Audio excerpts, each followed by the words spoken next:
संसार तो कोण लेखे, संसार तो कोण लेखे, आम्हा सखे हरिजन. काळ ब्रह्मानंदे सरे, आवडी उरे संचली. स्वप्नितेही नाही चिंता, स्वप्नितेही नाही चिंता. रात्री जाता दिवस, काळ ब्रह्मानंदे सरे, आवडी उरे संचली. तुका म्हणे ब्रह्मरसे, तुका म्हणे ब्रह्मरसे, होय सरीसे भोजन. काळ ब्रह्मानंदे सरे, आवडी उरे संचली. विठ्ठला विठ्ठला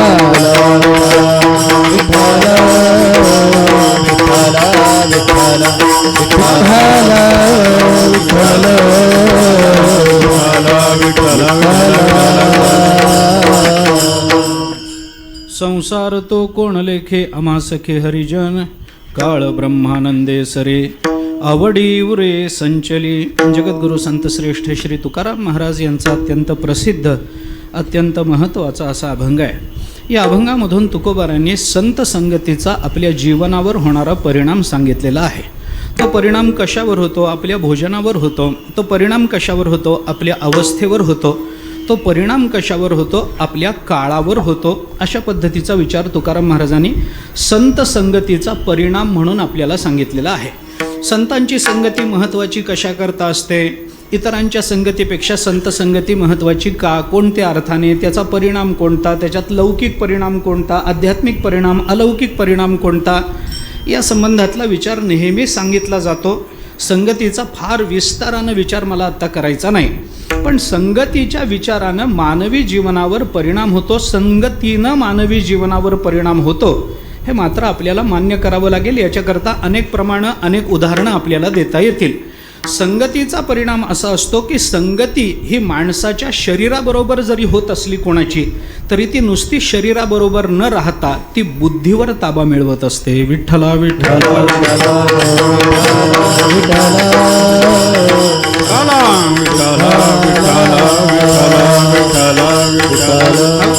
संगती दिसते शरीराबरोबर, पण संगती ताबा मिळवते ती मात्र आपल्या बुद्धीवर मिळवत असते.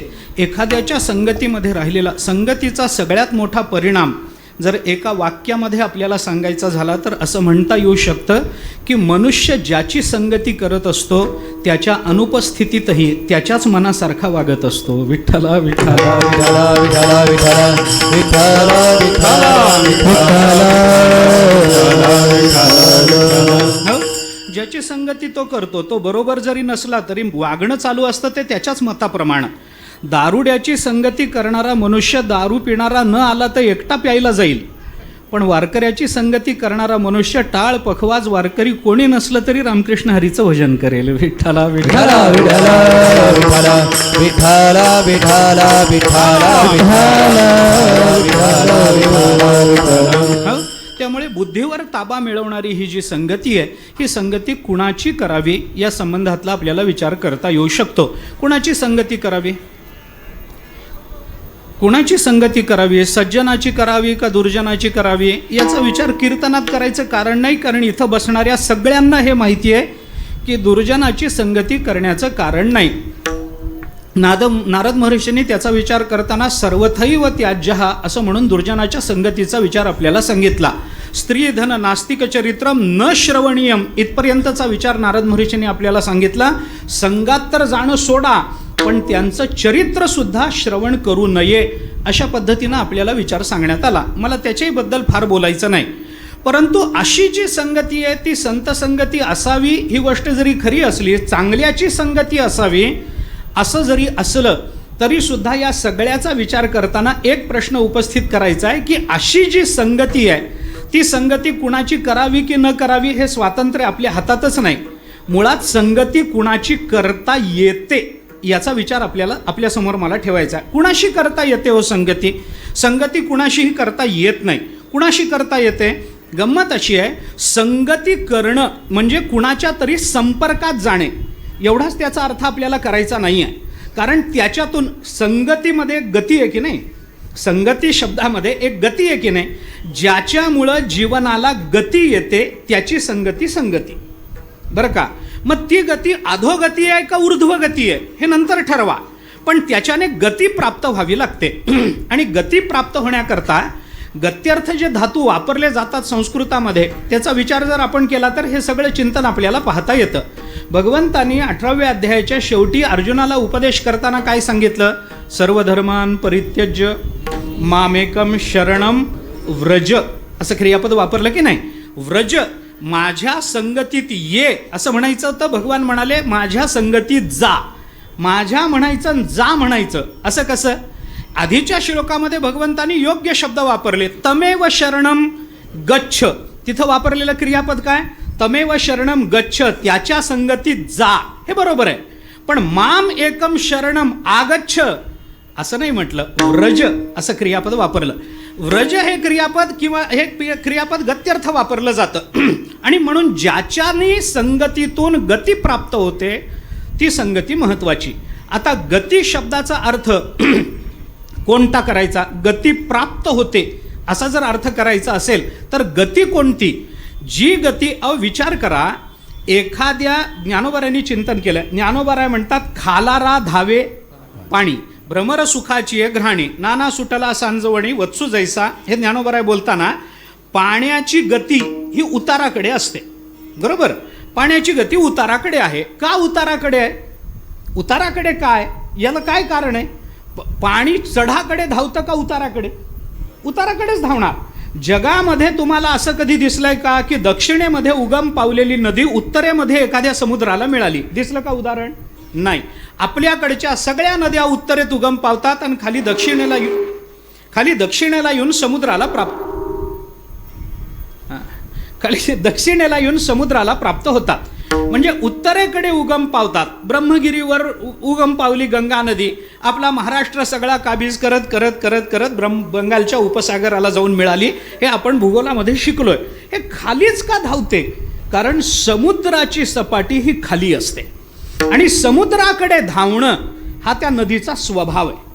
आता ती नदी समुद्राकडे धावते, तिला जी गती मिळते ही गती नदीनं स्वतःनी स्वीकारलेली आहे का ही गती त्या नदीला नैसर्गिक रीतीनं प्राप्त झाली?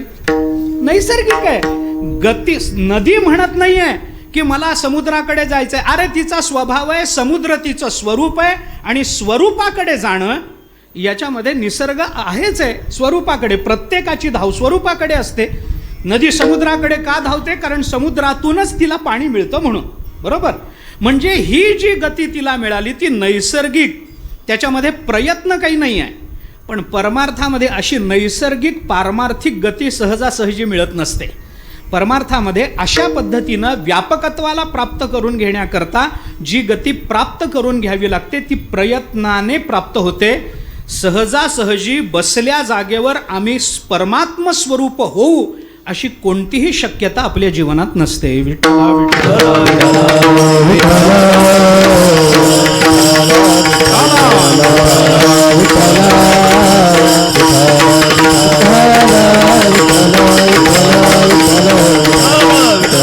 जागेवर बसून राहिलो आणि ब्रह्मज्ञान प्राप्त झालं आहे का? उदाहरण मला सांगा.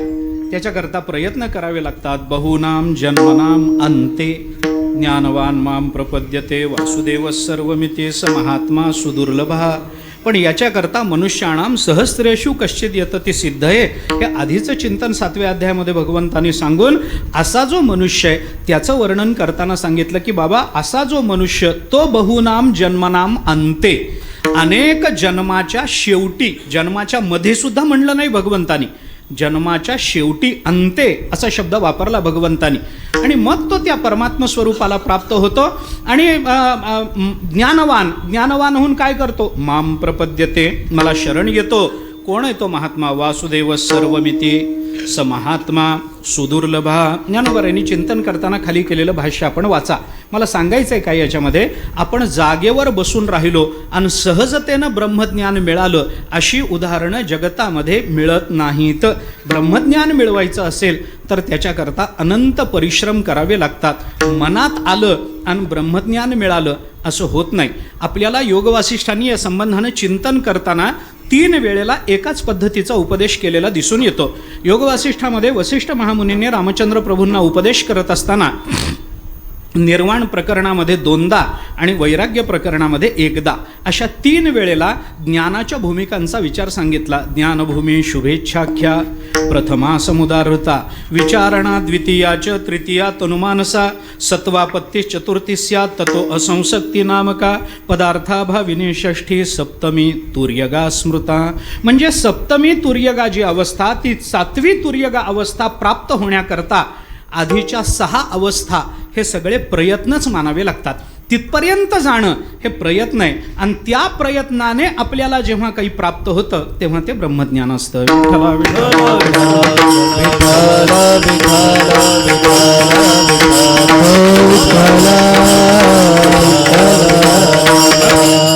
एवढे प्रयत्न व्हावेत, ते सहजासहजी प्राप्त होणार नाही. ब्रह्मज्ञान जरी होय उठा तरी काही कोटी तरी काही कोटी ब्रह्मज्ञान जरी होय उठारो तरी काही कोटी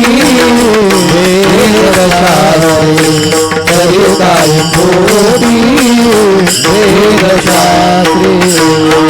ब्रह्मज्ञान जरी कळे उठा उठी तरी काही पोटी वेदशास्त्रे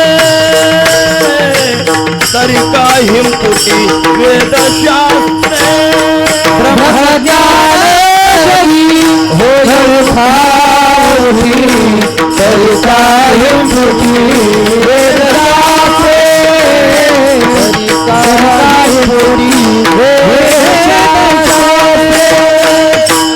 तुकोबराय बोलतात, ब्रह्मज्ञान जरी होय उठाउठी कळे उठाउठी जो काही पाठ असेल तो, ते जे ब्रह्मज्ञान जर उठाउठी आम्हाला होत असतं तर तरी का हिमपुटी वेदशास्त्रे. याजसाठी जप याजसाठी तप व्यासे अमुप ग्रंथ केले. कशाकरता केला असेल हो? याजसा. म्हणून तुकाराम महाराज म्हणतात, अरे याच्याकरता तर संत पायाचं सेवन करायचं बाबा, उगीच आपण त्याच्याशिवाय तरुण जाणार नाही. म्हणजे बाकीचा विचार सोडून द्या, पण याच्यामध्ये तप करणं, जप करणं, प्रयत्न करणं, परमात्मा प्राप्ती करता अंतःकरणातली ती तळमळ, ती उत्कंठा, ती जिज्ञासा, ब्रह्मज्ञानाच्या प्राप्तीपर्यंत नित्य जागृत ठेवणं, हे प्रकरण वाटतं तेवढं सोपं नाही, हे लक्षात घेतलं पाहिजे. म्हणजे प्रयत्नाशिवाय परमार्थ आपल्याला करता येणार नाही, पण प्रयत्नाशिवाय प्रपंच करता येईल की नाही? करता येतो. का करता येतो? प्रपंच प्रयत्न करूनही झाला नाही किंवा प्रयत्न न करताही झाला तरी या दोन्हीला एकच उत्तर प्रपंचामध्ये देता येतं, प्रारब्ध. विठ्ठला विठ्ठला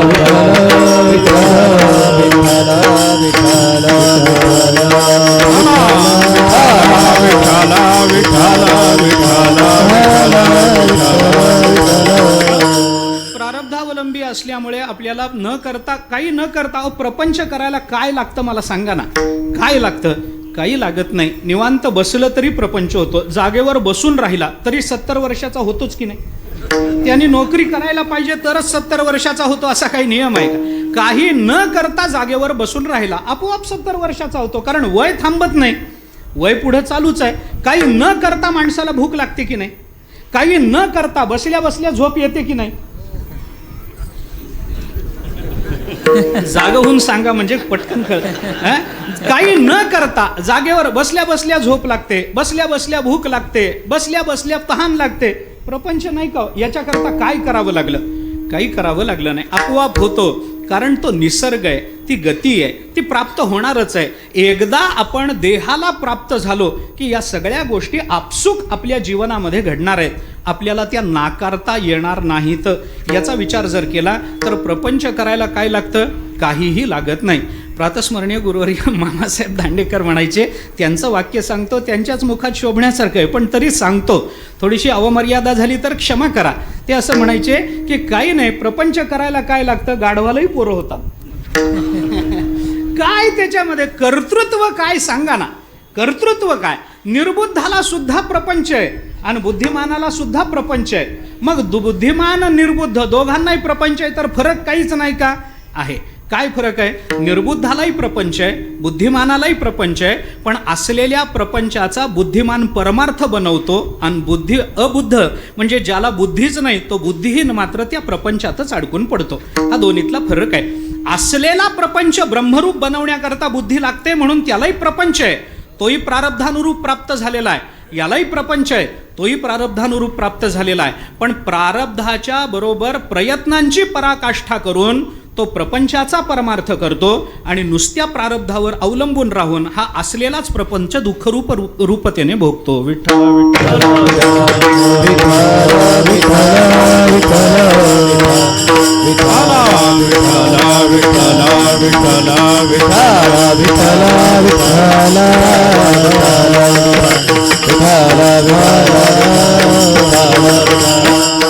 असलेला प्रपंच परमार्थरूप बनवणं याच्याकरता काय लागतं? तयापरी श्री गुरु करीती जय अंगीकारू होवो निठाके संसारू मोक्षमया घवा. पण ते गुरु आपैसे भेटायचे असतील तरी ऐसी कर्मसाम्य दशा होय तेथ विरेश हे झालं पाहिजे की नाही?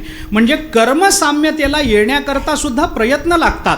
त्या प्रयत्नाला प्रारब्धाची जोड देऊन प्रारब्ध आणि प्रयत्न यांच्या समन्वयानं आपल्याला जर प्रपंच परमार्थरूप करता येत असेल तर त्याच्यात सर्वांना प्राप्त होणारा प्रपंच हे केवळ आपल्या प्रारब्धाचं फलित आहे. पण त्या प्रारब्धाला आपण प्रयत्नाची जोड दिली पाहिजे. प्रयत्नाशिवाय पुढं काही होणार नाही. म्हणून तिथं काहीतरी प्रयत्न लागतात. जागेवर बसून परमार्थ होणार नाही. म्हणून मी म्हटलं, मामांचं वाक्य म्हणून सांगितलं, गाढवाले माणसं पेढे वाटतात हो. महाराज पेढा घ्या. कशा करता? मुलगा झाला, केवढा पुरुषार्थ गाजवला. अरे होणारच होता, त्याच्यात काय नवल काय आहे? गाढवालाही झाले. माणसाला तर एका वेळेला एकच होईल. ढेकून एका वेळेला 1,00,000 अंडी देतं, त्यांनी किती पेढे वाटावेत? एक ढेकूण एका वेळेला 1,00,000 अंडी देतं, किती पेढे वाटावेत त्यांनी? एका मुलाला 1 पेढा तर 1,00,000 अंड्याला किती? करा त्रैराशिक. आहे का नाही? असं चालत नाही. परमार्थ हा प्रयत्नाधीन आहे, तो नुसत्या प्रपंचावर अवलंबून नाही. आपल्याला हे सगळं करावं लागतं आणि ती गती जर प्रयत्नाने प्राप्त होणार असेल तर तिथंच आपल्याला संगतीचा विचार करावा लागेल. म्हणजे संगती जी आहे ती फक्त परमार्था करताय, प्रपंचाकरता संगतीचा विचार करायचं कारण नाही. विठ्ठला विठ्ठला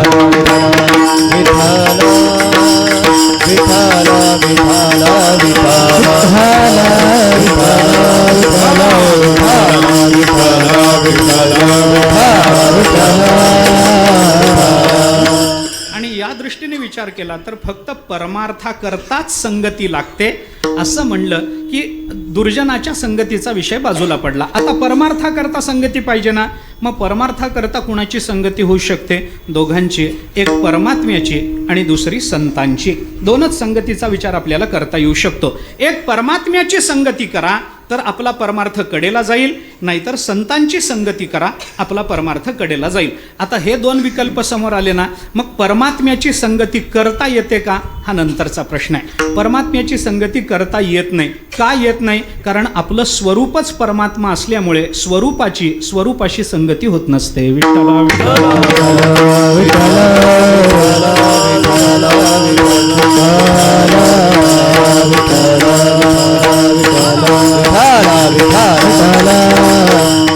जीवाला परमात्म्याची संगती करायचं कारण नाही, तो आहेच आहे. हृदयामध्ये राम सर्वस्य चाहम. कितीतरी प्रमाण देता येतील.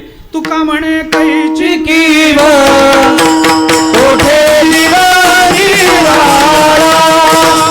कोठे दिवा निराळा, कोठे दिवा निराळा. तुका म्हणे कैची कीव कोठे दिवा निराळा, कोठे जीव निराळा, कोठे जीव निराळा. तुका म्हणे कैची कीव कोठे दिवा निराळा, कोठे जीव निराळा. तुका म्हणे कैची कीव कोठे जीव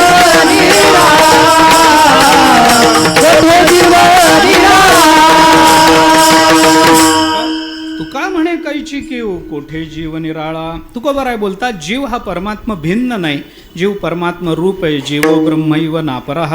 आपण वेदांताचा सिद्धांत ऐकताना नेहमी ऐकतो, नेहमी म्हणतो की जीव हा परमात्मा भिन्न नाही. मग संगती घडायची असेल तर अभिन्नता चालत नाही. संगती घडते, भिन्नतेत घडत असते. तुमची न माझी संगती घडायची असेल तर तुम्ही आणि मी वेगळं पाहिजे की नाही. माझी माझ्याशीच संगती घडली अशी उदाहरणं आहेत का? नाही. अभिन्नतेत संगती नाही आणि जीव परमात्म्याशी अभिन्न आहे. त्यामुळे आपल्याला जीवाच्या आणि परमात्म्याच्या संगतीचा विचार करायचं कारण नाही. मग काय काय झालं? संगती प्राप्त करून घ्यायची असेल तर ती संगती गती देणारी असली पाहिजे. आणि गतिमानतेचा विचार जर केला तर तशा पद्धतीची संगती फक्त परमार्थातच घडू शकते. परमार्थात जी संगती घडते ती दोन पद्धतीनं दोघांची घडू शकते. एक परमात्म्याची, दुसरी संतांची. परमात्म्याची संगती घडते असं जरी वाटत असलं तरी परमात्मा हेच आपलं स्वरूप असल्यामुळे ती संगती घडणार नाही. मग राहिली कोणती संगती? फक्त एकमेव संगती या जगतामध्ये संगती करण्यासाठी म्हणून फक्त एकच उत्तर आपल्याकडे राहतं. संगती घडेल तर ती फक्त संतांबरोबरच घडू शकते. विठ्ठला विठ्ठला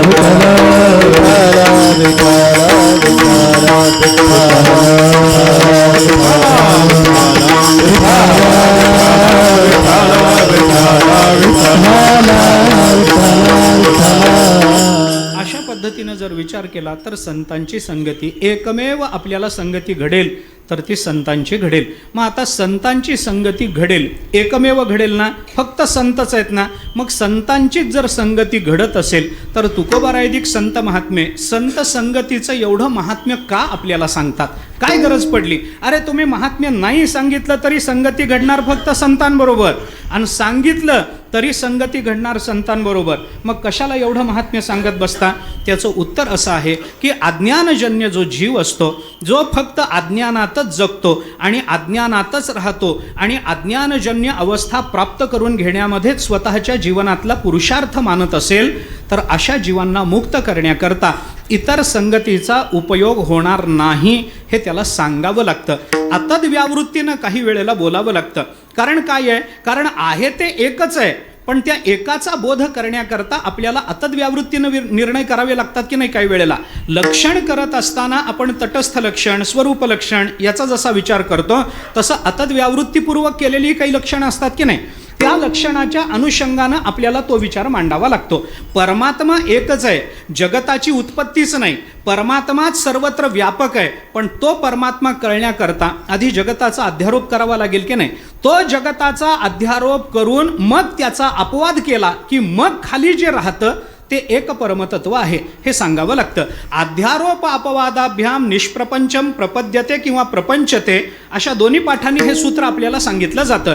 अध्यारोप अपवादाभ्याम निष्प्रपंचम प्रपद्यते म्हणजे त्याचं प्रतिपादन जर करायचं असेल, एकाचंच प्रतिपादन करायचं आहे, पण एक कळत जर नसेल तर त्याच्याकरता 2, 3, 4, 5, 6 हे सांगा. आणि मग हे सगळं कशाला सांगितलं? तर एक कळण्याकरता सांगितलं. असा विचार आपल्याला अध्यारोप आणि अपवादानं करावा लागतो. अध्यारोप करणं म्हणजे नसलेल्या वस्तूचा त्याच्यावर आरोप करणं, आणि अपवाद करणं म्हणजे आरोपित वस्तूचा निषेध करून त्याची निवृत्ती करणं. मग निषेध करायचाच होता तर आरोप केला कशा करता?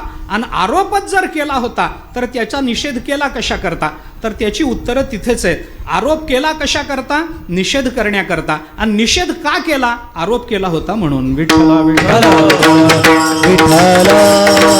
विठ्ठला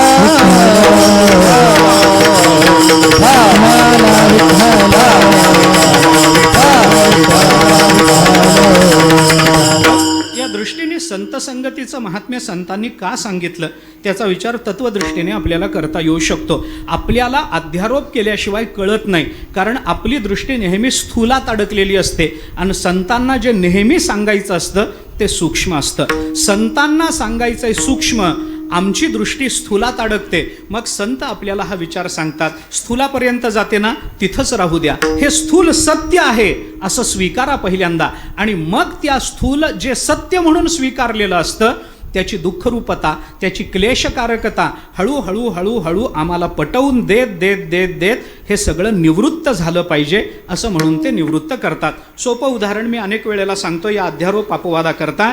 मुलाला गणितामध्ये एखादा शिक्षकाला आपल्या विद्यार्थ्याला शिकवायचं होतं गणिताचा वर्ग. 5तून 4 वजा केले तर 1 राहतात हे त्याला शिकवायचं होतं. सगळ्यांना कळालं पण एकट्याला बिचाऱ्याला कळेना. तर म्हणून मला हे कळतच नाही. 5 कळतं की नाही? कळतं. 4 कळतं की नाही? कळतं. 1 कळतं की नाही? कळतं. मग कुठं अडलंय? ते मध्ये जी आडवी रेषा मारली तिथं अडलंय. त्याला ते वजा बाकी ही संकल्पनाच कळेना. मग गुरुजीने विचार केला आता काय करावं? हे उणे कसं सांगावं त्याला? हे वजा जातं हे कसं सांगावं? त्यांनाही काही विद्यार्थी असे भेटत नाहीत असं नाही. तुका म्हणे हायसी बुद्धी ज्याची जड त्याहून दगड बरे देवा असं म्हणायची पाळी. ते काय करतात मग? ते एक शिक्षक चांगला त्यांनी सांगितलं ठीक आहे कळत नाही का?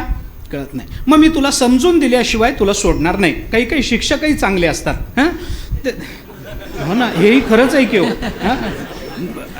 त्यांनी सांगितलं आता मी तुला समजून दे. जुन्या काळचं सांगतो मी, नवीन काळातलं सांगत नाही. जुने शिक्षक ते सांगतो. ते काय केलं आता शाळा म्हटलं की आजूबाजूला गोळ्या बिस्किटाची दुकानं असतात. बाहेर गेले एक 10-15 पैशाच्या काय 50 पैशाच्या रुपयाच्या लिमलेटच्या गोळ्या आणल्या. 5 गोळ्या त्याने आणल्यानंतर त्या 5 गोळ्या विकत आणल्या. त्या विद्यार्थ्याच्या हातात ठेवल्या. या 5 गोळ्या तुला. कशा करता? तुला जमलं नाही गणित म्हणून. जुने शिक्षक अपयशाचंही बक्षीस असतो असं समजू नका. अपयशालाही बक्षीस असतं.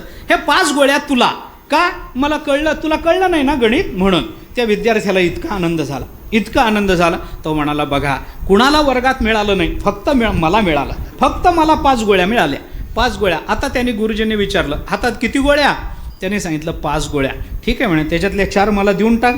त्याला इतकं वाईट वाटलं. 5च्या 5 मला दिल्या होत्या आणि पुन्हा 4 कशाला 4 काढून घेतल्या. किती वाईट. त्याच्या डोळ्यात पाणी आलं. गुरुजींना म्हणाला गुरुजी जर 4 काढून घ्यायच्या होत्या तर 5 कशाला दिल्या? आणि जर 5 दिल्याच आहेत तर 4 काढून कशाला घेता हो? गुरुजींनी त्याला सांगितलं 4 काढून घ्यायच्या होत्या म्हणूनच 5 दिल्या. तुला 3 दिल्या असत्या तर 4 काढून घेता आलं असतं का? नाही. तुला 4 तुझ्याकडून काढून घ्यायच्या होत्या म्हणूनच 5 दिल्या आणि 5 दिल्या म्हणूनच 4 काढून घेतल्या. कशा करता? मग त्याने सांगितलं 4 गोळ्या मला दे. दिल्या. मग आता सांग आधी किती होत्या? 5. आता मला 4 दिल्यानंतर तुझ्या हातात किती राहतात? 1. मग 1 जे राहतं ते कळण्याकरता ज्याला 1च कळालं नाही त्याला 5 आणि 4 कळेल का? 5 आणि 4 कळेल का? कळत नाही. पण तरी त्या एकरूप असणाऱ्या एकतत्वाचं परब्रह्माचा बोध होण्याकरता नाना रूपानं दृश्य रूपानं विस्तारलेल्या जगताचा त्या परब्रह्मावर अध्यारोप करावा लागतो. आणि तो अध्यारोप केल्यानंतर मग त्या जगताची दुःखरूपता पटवून देऊन जगत हे निवृत्त होणार आहे, जगत नाशवान आहे, जगत निर्माणच झालं नाही अशा पद्धतीच्या विचारानं त्या जगताचा अपवाद करावा लागतो. मग तो अपवाद झाला की जगत होतं का? नव्हतं. पण दिसलं की नाही? दिसलं. आता आहे का? नाही. मग आता काय आहे? मग तो म्हणतो आता फक्त केवळ ब्रह्म उरलेला आहे. परब्रह्माचा बोध करून देण्याकरता जशी ही वेदांताची रीती आहे त्याच पद्धतीनं केवळ संतांचाच आपल्याला हे करता येतो. संगती संतांचीच करता येते. हे कळण्याकरता तेवढंच एक कळावं याच्याकरता म्हणून मग दुर्जनाची संगती, जगताची संगती, जीवाची संगती, ह्याची संगती, त्याची संगती असं करून संगतीचे नाना प्रकार संत महात्मे सांगतात. पण या सगळ्या संगतीचा विचार करून शेवटी एकच संगती आपल्या जीवनामध्ये आपल्या जीवनाच्या कल्याणाकरता शिल्लक राहते. ती संगती म्हणजे संत संगत.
संगती फक्त आपल्या जीवनामध्ये घडली पाहिजे, दुसऱ्या कोणत्याही संगतीची अपेक्षा नाही. आणि अपेक्षा केली तरी ती संगती तशा अर्थाने गतिमानता, आपल्याला ऊर्ध्वतेला नेणारी, आपल्या जीवनाचं कल्याण करणारी संगती ती असू शकत नाही. म्हणून संतांची संगती केली पाहिजे. हे संत महात्मे आपल्याला सांगतात. कशाकरता सांगतात? जीवाकरता सांगतात. जीवाला ते पटत नाही, म्हणून मग त्या संगतीची फलश्रुती संतांना आपल्याला सांगावी लागते. संगतीत तुम्ही गेलात ना, मग तुमचं असं असं होईल. काय होईल तुम्हाला? बाबा संत संगतीत गेलात की तुमचा काळ धन्य जाईल. संत संगतीमध्ये गेलात की तुमच्या अंतःकरणातले संशय मिटून जातील. तुम्ही संत संगतीमध्ये गेलात की काळ ब्रह्मानंदे सरेल. संतांच्या संगतीमध्ये गेलात की हा दृश्य असणारा जो अतिशय विकराल असा प्रपंच आहे, तो प्रपंच तुम्हाला त्रास देणार नाही. संतांच्या संगतीमध्ये गेलात की तुम्हाला ब्रह्मरसाचं भोजन करायला मिळेल. संत संगतीमध्ये गेलात की मग तुम्हाला कधीही चिंता राहणार नाही. अहो, तुम्हाला स्वप्नामध्ये सुद्धा चिंता सतावणार नाही, इतकी तुमची चिंता दूर होऊन जाईल. हे सगळं कशाकरता सांगितलं? संतांच्या संगतीत काय आहे? जीवाला फलश्रुती ऐकल्याशिवाय प्रवृत्ती होत नाही, हा जीवाचा स्वभाव आहे. काहीतरी फलश्रुती पाहिजे. मी करतो, पण कशाकरता करू हा प्रश्न सगळ्यांचाच असतो की नाही? कशाकरता करू बाबा? अकामतः क्रिया न करहीची दृश्यंते, असंच आहे की नाही?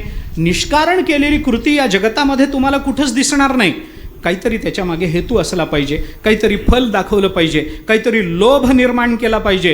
आणि लोभ दिसला की मग हिरवा चारा भांबावे पशु, असं होणारच आहे. असं होणार. ज्ञानोबा म्हणतात त्या पद्धतीचा परिणाम होणार. अहो, नुसतं एखाद्या आपल्या घरातल्या जनावराला, बैलाला म्हणा, गाईला म्हणा, ये म्हणलं तर येत नाही. तुम्ही हिरवा चारा तिला दाखवा ना, तुमच्या मागे कुठपर्यंत यायला तयार आहे. मी फक्त दृष्टांतात बैल म्हणलं एवढंच लक्षात ठेवा. मला मुद्दा काय सांगायचा आहे तो विचार तेवढाच आहे. दृष्टांतामध्ये बैल म्हणले ते तिकडंच जाऊ नका. फक्त आपण सगळ्यांचं तसंच. ज्ञानोबारांनी दृष्टांत दिला कशाला? हिरवा चारा भांबावे पशु हे कशाला सांगितलं? आपल्याकरताच सांगितलं ना. म्हणून तो हिरवा चारा दाखवावा लागतो याच्याकरता. म्हणून ही सगळी फलश्रुती तुकोबारांनी आपल्याला दाखवली आणि संतांच्या संगतीचा उपदेश केला. संतांच्या संगतीत आपल्याला फल प्राप्त होतं. आता संगतीत फल प्राप्त होतं, संगती फक्त संतांचीच घडू शकते इथपर्यंत पटलं. पण ही संगती दोन पद्धतीनं विचारात घ्यावी लागते. एक संगती असते संतांचीच संगती, एक दीर्घकालीन असते. आणि काही वेळेला संतांची संगती घडते ती अत्यंत अल्पकालीन असते.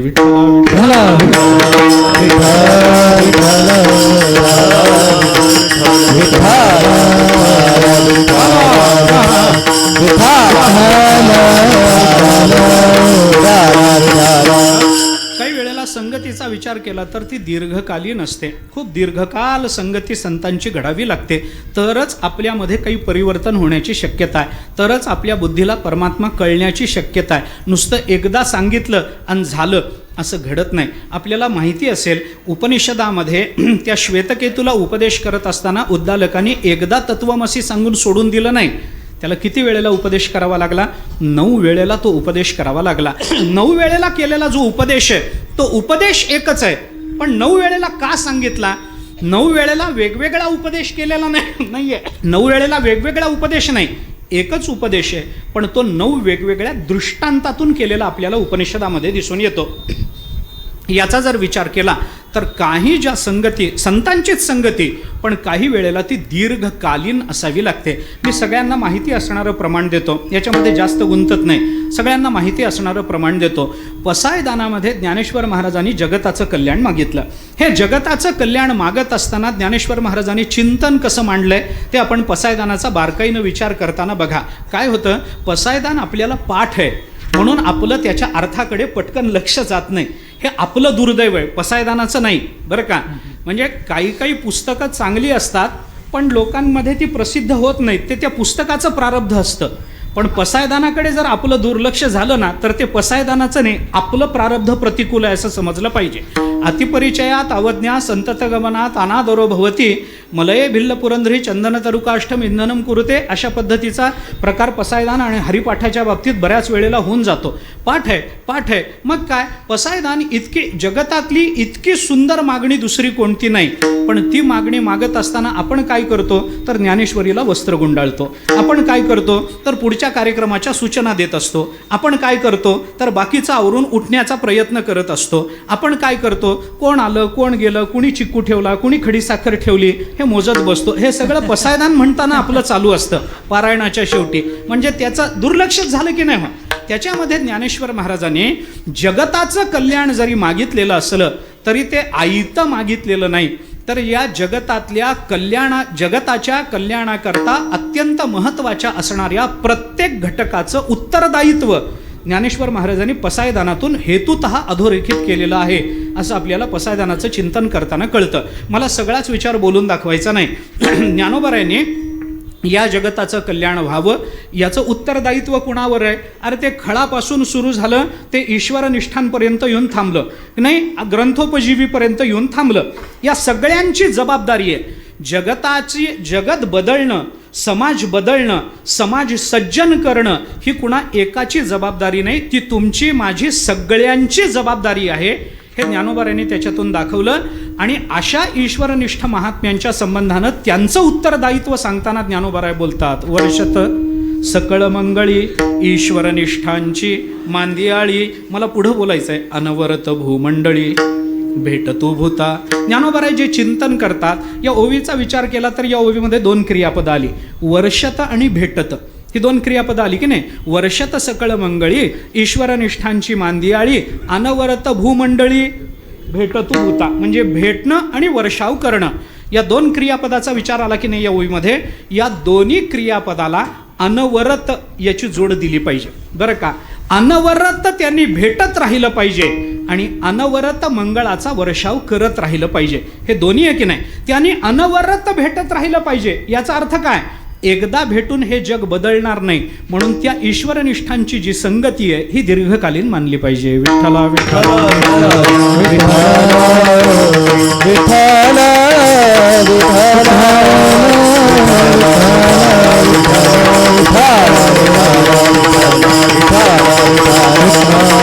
कारण संत पुन्हा पुन्हा पुन्हा पुन्हा भेटत राहिले पाहिजेत. का?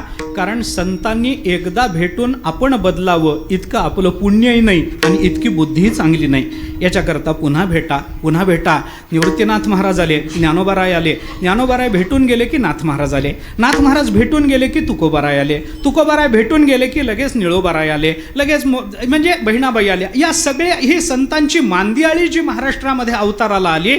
एक ज्ञानोबारायांनी असं कोणतं कार्य शिल्लक ठेवलं होतं सांगा ना, की ज्याच्यामुळे जगताचं कल्याण होणार नाही? असं काय अपूर्ण राहिलं होतं ज्ञानोबारायांकडून? वाङ्मयाची अपूर्णता होती का? चरित्राची अपूर्णता होती का? आचाराची होती का? विचाराची होती? कोणती अपूर्णता ज्ञानोबारायांनी शिल्लक ठेवली होती? कुठलीच अपूर्णता राहिली नव्हती. तरीही नाथ महाराज आले की नाही. नाथ महाराजांकडे कोणती अशी अपूर्णता नाथ महाराजांकडून राहिली म्हणून तुकोबारायांना यावं लागलं? काहीच नाही. तुकोबारायांनी कोणती अशी अपूर्णता ठेवली म्हणून निळोबारायांना बहिणाबाईंना यावं लागलं? काय झालं? काय अपूर्ण राहिलं तुकोबारायांकडून? अरे परमात्म स्वरूपाला प्राप्त झालेले परिपूर्ण महात्मे, केवळ ब्रह्म म्हणावं अशी ज्यांची कीर्ती, अशी ज्यांची योग्यता, असं ज्यांचं स्वरूप, केवळ तुमच्या माझ्या कल्याणाची तळमळ घेऊन इथं अवताराला आले. ब्रह्ममूर्ती संत जगी अवतरले, ब्रह्ममूर्ती संत जगी अवतरले, ब्रह्ममूर्ती संत जगी अवतरले, ब्रह्ममूर्ती संत जगी अवतरले. उद्धरावया आले दीन जना, उद्धरावया आले दीन जना, उद्धरावया आले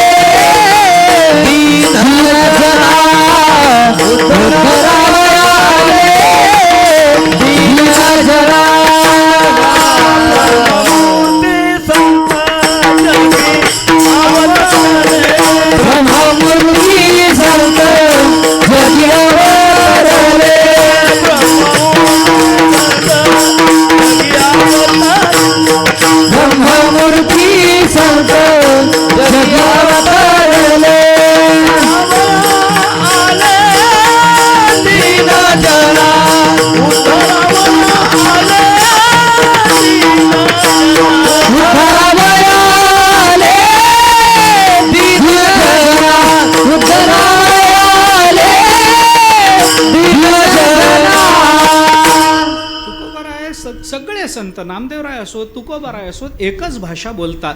जगाच्या कल्याणाकरता संतांचं येणं आहे, मान्य आहे. काय अपूर्णता ठेवली त्यांनी सांगा ना. तुकोबारायांच्या वाङ्मयातली अपूर्णता दाखवता येते का? इथं तुकोबारायांचं जरा राहूनच गेलं बरं, आहे का कुठं? चरित्रामध्ये असं दाखवता येतं का? ज्ञानोबारायांच्या चरित्रात मला एकाने सांगितलं होतं, तो म्हणला महाराज ज्ञानोबारायांचं जरा चुकलंच. म्हणलं ज्ञानोबारायांचं? म्हणलं हो चुकलं. म्हणलं काय चुकलं? एवढ्या लवकर समाधी घ्यायलाच नको होती. मी म्हणलं बरोबर आहे बाबा, चुकलं त्यांचं तुला विचारून घ्यायला पाहिजे होती. तू एवढा विद्वान त्यांच्या चुका काढतो, कसं शक्य आहे? काय अपूर्णता आहे? काय अपूर्णता आहे तुकोबारायांच्या चरित्रामध्ये? काही नाही, कुठेही नाही. नखा एवढी सुद्धा नाही, तिळ मात्र नाही. पण तरी सुद्धा निळोबाराय आलेच की नाही परत? कशा करता आले? अनवरत भूमंडळी भेटतो भूता, अनवरत भेटून अनवरत मंगळाचा वर्षाव करावा, एवढीच त्यांची इच्छा आहे. जय जय व शुद्धे उदारे प्रसिद्धे, अनवरत आनंदे वर्षतीये, अनवरत आनंदाचा वर्षाव करावा, एवढीच त्यांची भूमिका, दुसरं काही नाही. म्हणून काही वेळेला संत संगती ही आपल्याला खूप दीर्घकालीन, आणि काही वेळेला संत संगतीचा विचार केला तर ती अल्पकालीन असते, फार वेळ लागत नाही. फार वेळ आता दीर्घकालीन कुणा करता ना अल्पकालीन कुणा करता याचा विचार करायचा झाला तर सामर्थ्य तेच आहे. संत संगतीमध्ये सामर्थ्य तेच आहे. मग दीर्घकालीन आणि अल्पकालीन असे फरक करायचे कशा करता? ते संगतीचे फरक नाही आहेत. मग संगती ज्याला प्राप्त करून घ्यायची आहे की नाही, त्याच्या बुद्धीच्या मांद्याचा तो विचार आहे, दुसरं काही नाही. बुद्धीचा मंदपणा जर जास्त असेल तर दीर्घकालीन संगती, आणि बुद्धी जर चांगली तीक्ष्ण झालेली असेल तर अल्पकालीन संगती पुरते. मी आपल्याला याची अनेक उदाहरणं देतो. अल्पकालीन संगतीनंही जीवनाचं कसं कल्याण होतं. आपल्याला प्रसिद्ध असणारं उदाहरण जर बघायचं झालं तर वाला कोळ्याला नारदांची संगती किती वर्ष लाभत होती हो? नाही महाराज, फक्त राम नामाचा उपदेश करेपर्यंत, फार नाही, अर्धक्षण घडता. आहे की नाही? किती फार वेळ आहे का? नाही, फार वेळ नाही. निमिषार्ध संत संगती वास वैकुंठी कल्पांती, मोक्षपदे येती ते विश्रांती बापुडी. निमिषार्ध संत संगती वास वैकुंठी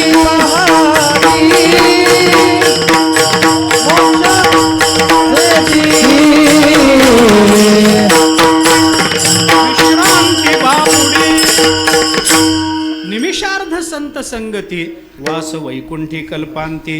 अरे निमिषार्ध, आता अर्धक्षण याच्यापेक्षा कमी झालं माप. निमिषार्ध, एक निमिष पण नाही, अर्धा निमिष. निमिष म्हणजे किती? निमिष म्हणजे किती? मागे बघून पुढं बघायला जेवढा वेळ लागतो त्याला म्हणायचं एक निमिष. पुढं बघा ना तुम्ही, मी बघतोय मागे, तुम्ही पुढं विठ्ठला विठाला विठाला विठाला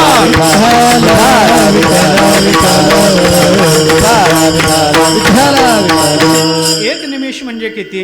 डोळ्याची पापणी खाली होऊन वर व्हायला जेवढा वेळ लागतो, म्हणजे जागा असणाऱ्यांबद्दल बोलतो बरं. झोपलेल्यांचा आता 6ला उघडणार डोळा त्याला निमिष म्हणायचं नाही. जे जागे आहेत, डोळ्यांची मिटमिट बोलू अजून पुढं, क्षमा मागा, जे जागे आहेत आणि जिवंत आहेत असं दोन्ही बरं. डोळ्याची पिटपिट ज्यांची चालू आहे त्यांची पापणी खाली होऊन वर व्हायला वेळ लागतो एक निमिष, त्याच्यातला अर्धा वेळ काढा.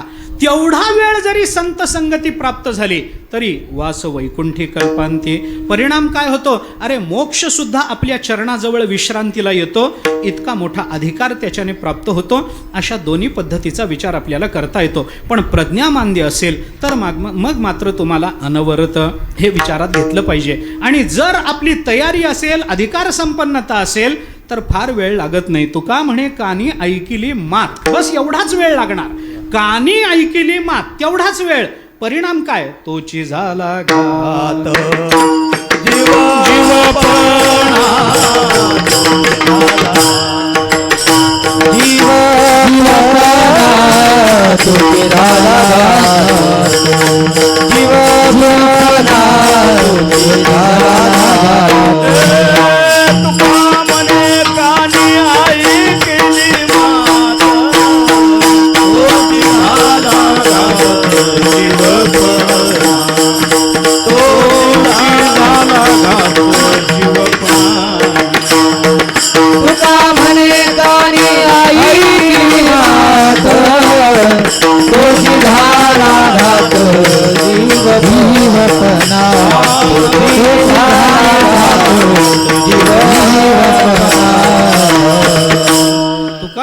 कानी ऐकिली मात. फक्त कानावर पडायचा अवकाश आहे, फक्त डोक्यावर थापटायचा अवकाश आहे. ज्ञानोबरायांनी सांगितल्याप्रमाणे त्याला फार वेळ लागत नाही. अविद्येची अनिदा विश्वस्वप्नाचा हा धांदा, भोगीत होता प्रबुद्धा अनादि जो. तो महावाक्याचे नावे गुरुकृपेचे निथावे. माथा हात ठेविला नोहे थापटिला जैसा. तैसी विश्वस्वप्नेसी माया निद सांडोनी धनंजया. सहसा चेला अद्वयानंदपणे जो. ज्ञानोबराय चिंतन करतात, काही नाही, महावाक्याचे नावे एवढंच म्हटलंय. नावे या शब्दामध्ये आपण त्याचं अल्पकालत्व लक्षात घ्या. नुसतं महावाक्याचा कानात उच्चार करायचा अवकाश आहे. तत्वमसीतलं सी हे ऱ्हस्व आहे, दीर्घही नाही आहे, तरी सुद्धा तेवढा ह्रस्व उच्चार करेपर्यंत तो मुक्त होऊन गेला. त्याच्या समोरचा सगळा विश्व प्रपंच मावळून गेला. असं ज्याच्या बुद्धीचं सामर्थ्य आहे, इतकं ज्याचं अंतःकरण शुद्ध झालंय. अत उक्तम मया राम यदि शुद्धे ही चेतसी. उपदेशो ही प्रसरती तैलबिंदू इव अंभसी. योगवासिष्ठामध्ये वसिष्ठ महामुनी रामचंद्र प्रभूंना उपदेश करताना सांगतात, अत उक्तम. कोण? मया. रामा, मी तुला आता काही सांगतो ते ऐक. राम ऐक. काय काय सांगता? यदि शुद्धे ही चेतसी. जर अंतःकरण शुद्ध असेल काय होईल? उपदेशो ही प्रसरते तैलबिंदू इवांबसी. तेलाचा थेंब पाण्याच्या पृष्ठभागावर टाकल्याबरोबर जसा त्या क्षणी तवंग रूपानं सगळ्या पृष्ठभागावर पसरतो, तसं जर अंतःकरण शुद्ध असेल तर त्याच्या कानामध्ये पडलेला फक्त महावाक्याचा उपदेश त्याच्या जीवनावर कल्याणाच्या रूपानं पसरून जात असतो. विठ्ठला विठ्ठला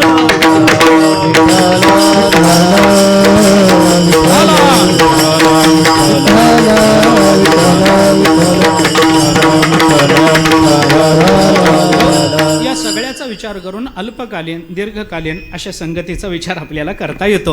म्हणजे संगती करावी लागते, गोष्ट खरी. ती संगती फक्त संतांचीच होते, गोष्ट खरी. ती संगती दोन पद्धतीनं होते, अल्पकालीन दीर्घकालीन. पण दीर्घकालीन असो अथवा अल्पकालीन असो, या संगतीचा प्रकार मात्र आपल्याला थोडासा तपासून बघावा लागणार आहे.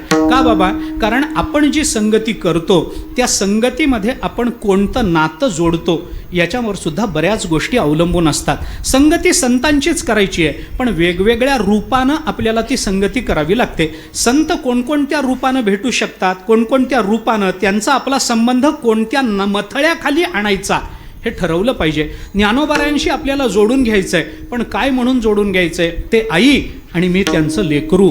आपल्याला तुकोबारायांबरोबर संबंध जोडून घ्यायचा आहे, पण काय म्हणून जोडून घ्यायचं आहे? तुकोबाराय माझे बाप आहेत आणि मी त्यांचं लेकरू आहे, असा संबंध जोडून घ्यावा लागेल की नाही? संतांबरोबर कोणत्या रूपानं आपण संगती करतो, कोणत्या प्रकारानं संगती करतो, त्या प्रकाराच्या नावावरून सुद्धा संगतीचा परिणाम आपल्या जीवनावर काय होतो याचं चिंतन करता येतं. विठ्ठला विठ्ठला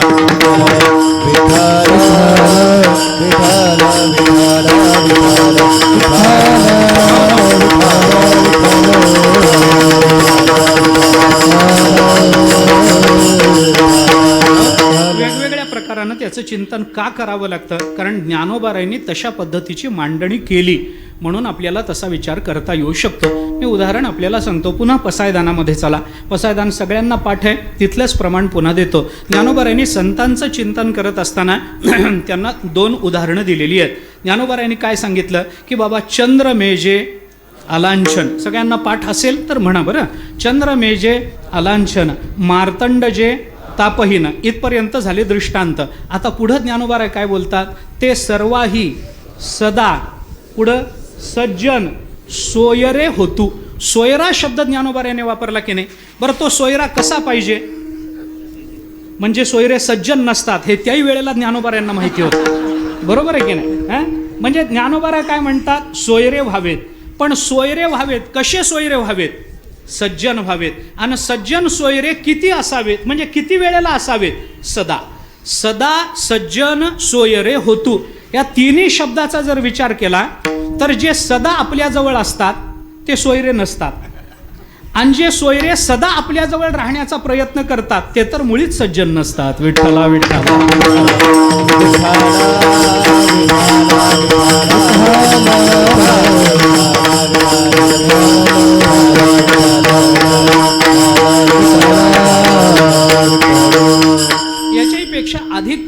अधिक प्रकार, याच्यापेक्षा अधिक थोडंसं वैविध्य तुकोबारायांनी आपल्याला दाखवून दिलं. ते माझे सोय रे सज्जन सांगाती पाय आठविती विठोबाचे, पाय आठविती विठोबाचे, पाय आठविती विठोबाचे. माझे सोय सज्जन सांगाती पाय आठविती विठोबाचे, पाय आठविती विठोबाचे, पाय आठविती विठोबाचे. माझे सोय रे सज्जन सांगाती पाय आठविती विठोबाचे, पाय आठविती विठोबाचे. सज्जन सांगाती पाय आठविती विठोबाचे, पाय आठविती विठोबाचे. तुकोबारायांनी चिंतन करताना वापरलेल्या शब्दांचं वैविध्य अधिक आहे. तुकोबाराय काय म्हणतात? ते माझे सोयरे सज्जन सांगाती, 3 शब्द वापरले. सदा सज्जन सोयरे होतो हे ज्ञानोबारायांचं आहे, पण तुकोबाराय सुद्धा त्याच अनुषंगानं बोलतात. पण ते माझे सोयरे सज्जन सांगाती 3 शब्द तुकोबारायांनी वापरले. आता सोयरा हा नात्याशी संबंध आहे, सज्जन हा वृत्तीशी संबंध आहे बरं का, आणि सांगाती हा देहाशी असणारा संबंध आहे. विठ्ठला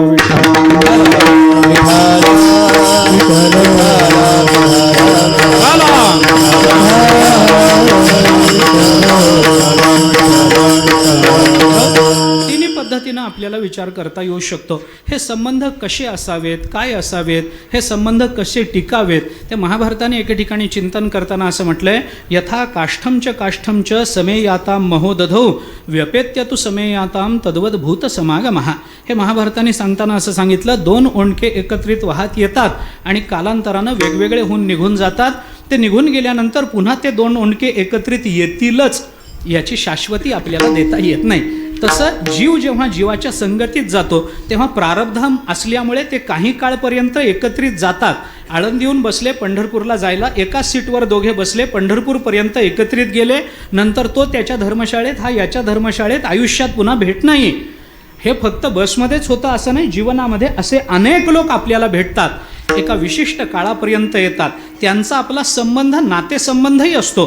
या जन्मातला माझा भाऊ पुढच्या जन्मात मला भाऊ म्हणूनच भेटेल याची शाश्वती कोण देऊ शकतो? या जन्मातला माझा भाऊ मागच्या जन्मात माझा भाऊच होता हे खात्रीपूर्वक कोण सांगू शकतं? आणि या जन्मातला माझा भाऊ भाऊच राहील हे तरी आत्मविश्वासानं कोण सांगू शकतं? सांगता येत नाही. तो कधी वैरी होईल सांगता येत नाही. म्हणजे या सगळ्या प्रकाराचा विचार केला तर संतांशी जोडून घेतानाचं आपलं नातं कोणतं याचाही विचार आपण केला पाहिजे. कोणत्या प्रकाराखाली आपण त्यांची संगती करतो आहोत. जर ते सोयरा म्हणून त्यांची संगती करा, सज्जन म्हणून त्यांची संगती करा, सांगाती म्हणून काही काळापर्यंत एकत्रित जाण्याकरता. सांगाती म्हणजे काय? संगत कशा करता?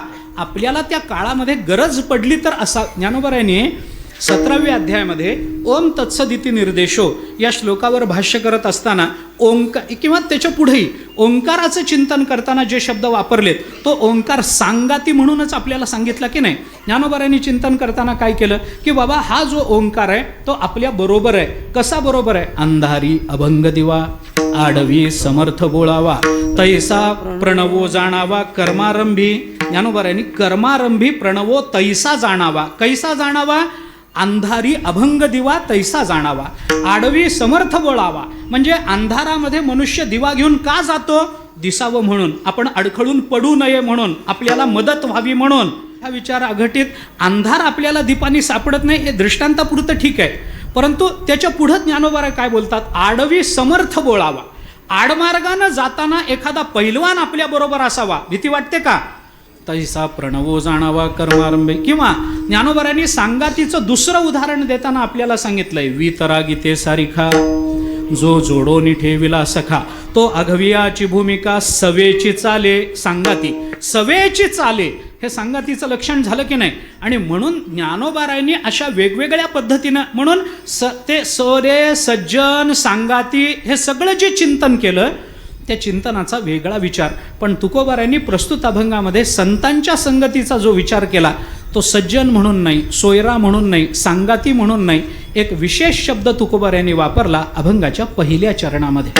संसार तो कोण लेखे, संसार तो कोण लेखे, संसार तो कोण लेखे, संसार तो कोण लेखे, संसार तो कोण लेखे, संसार तो कोण लेखे, संसार तो कोण लेखे, संसार तो कोण लेखे, आम्हा सखे हरिजन, आम्हा सखे हरिजन, काळे ब्रह्मानंद सरे, काळे ब्रह्मानंद सरे, आम्हा सखे हरिजन, आम्हा सखे हरिजन, काळे ब्रह्मानंद सरे, काळे ब्रह्मानंद सरे. संसार तो कोण लेखे, आम्हा सखे, मला तिथं बोलायचं आहे. संसार आम्हा सखे, कुठल्या रूपानं ती संगती संतांबरोबर झाली? सख्यत्वाची भूमिका तुकोबारायांनी अभंगामध्ये मांडली. म्हणजे ते माझे सोयरे आहेत म्हणून असं झालं, ते माझे सांगाती आहेत म्हणून असं झालं, असं न म्हणता तुकोबाराय म्हणतात ते माझे सखे आहेत. आता सखा हा जो शब्द येतो की नाही तो कोणत्या अर्थाने येतो? सखा शब्द फार वेगळ्या अर्थाने आहे. बाकीच्या इतरांपेक्षा सख्याचं महत्त्व फार वेगळं आहे. सख्याचे उद्धत सखा मी पुढं बोलतो, मला ते जाऊ द्या, बाकीचं सोडून द्या. पण सखा शब्द वेगळा का वेगळा? तो बाकीच्या सगळ्यांपेक्षा जास्त जवळचा असतो, बाकीच्या सगळ्यांपेक्षा जास्त जवळचा असतो. कशावरून? ज्ञानोबारायांचं प्रमाण आपल्याला देता येतं म्हणून. ज्ञानोबाराय काय म्हणतात? जे न सांगे पितया वसुदेवासी, जे न सांगे माता देवकीसी, जे न सांगे बंधू बळीभद्रासी, ते गुह्य अर्जुनेसी बोलत. अर्जुन कोण आहे? सज्जन आहे का सोयरा आहे का सखा आहे? सखा. अरे लक्ष्मी एवढी जवळीक, तीही न देखे या प्रेमाचे सुख नाही. म्हणजे जे बापाला सांगितलं जात नाही ते कमीत कमी आईजवळ मोकळं होतं. बापाला सांगायला, वडिलांना सांगायला जर संकोच होत असेल तर एखादा मुलगा आईजवळ मन मोकळं करतो. जे बापाला आणि आईलाही सांगता येत नाही ते आपल्या समवयस्क असणाऱ्या भावाजवळ मन मोकळं करतो. आणि जे आई, बाप आणि भाऊ तिघांनाही सांगता येत नाही ते बायकोजवळ बोलतो. हळू आवाजात कुणालाही ऐकू जाऊ नये असं. लक्षात आलं? ते बायकोजवळ बोलतो. म्हणजे जे बापाजवळ बोलत नाही ते आईजवळ, आईजवळ बोलत नाही ते भावाजवळ, भावाजवळ बोलत नाही ते बायकोजवळ. पण जे बायकोजवळही बोलता येत नाही ते ज्याच्याजवळ बोलता येतं त्याला सखा म्हणतात. विठ्ठला विठ्ठला विठ्ठला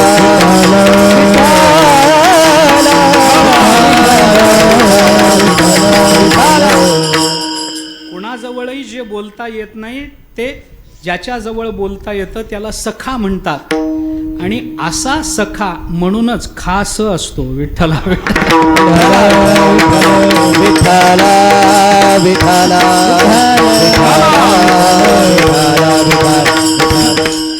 फारच सवंग कोटी आहे, पण तरी अक्षरं फिरवली म्हणजे काय अर्थाचं फार वैविध्य निर्माण होतं असं नाही. पण त्यातल्या त्या उगी श्लेष म्हणून लक्षात घ्या, विनोद म्हणून लक्षात घ्या. सखा कोण आहे? जो खास आहे तो सखा. याच्यावरच व्याख्यानं मारून येतात लोक. नुसतं तिथल्या तिथं फिरवायचं.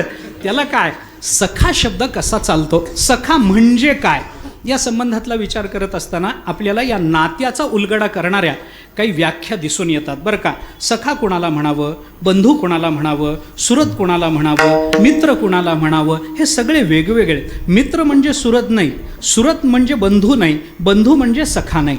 या तिन्ही चारीच्या व्याख्या आपल्याला वेगवेगळ्या विचारात घ्याव्या लागतात. मी त्या संबंधातलं चिंतन सांगतो. आणि तुकोबारायांनी इथं आम्हा सखे हरिजन असा सखा शब्द का वापरला त्याचा हेतूही आपल्यासमोर व्यक्त करून माझ्या सेवेला मी विराम देतो. वेळ होत आली, थोडा वेळ माझ्या हातामध्ये राहिला, तेवढ्या वेळात बोलून घेतो ना.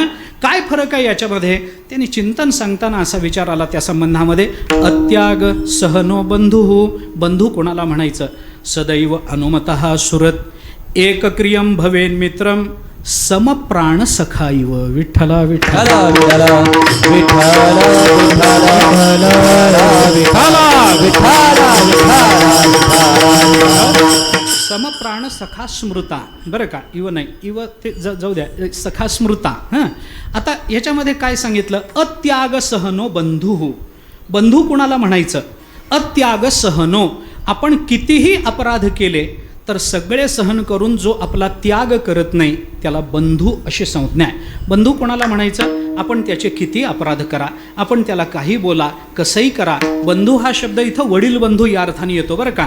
हां, त्या अर्थाने त्याचा विचार करायचा की तो कोण आहे. आपण त्याचे अनेक अपराध जरी केलेले असले तरी सगळे अपराध सहन करतो, अत्याग.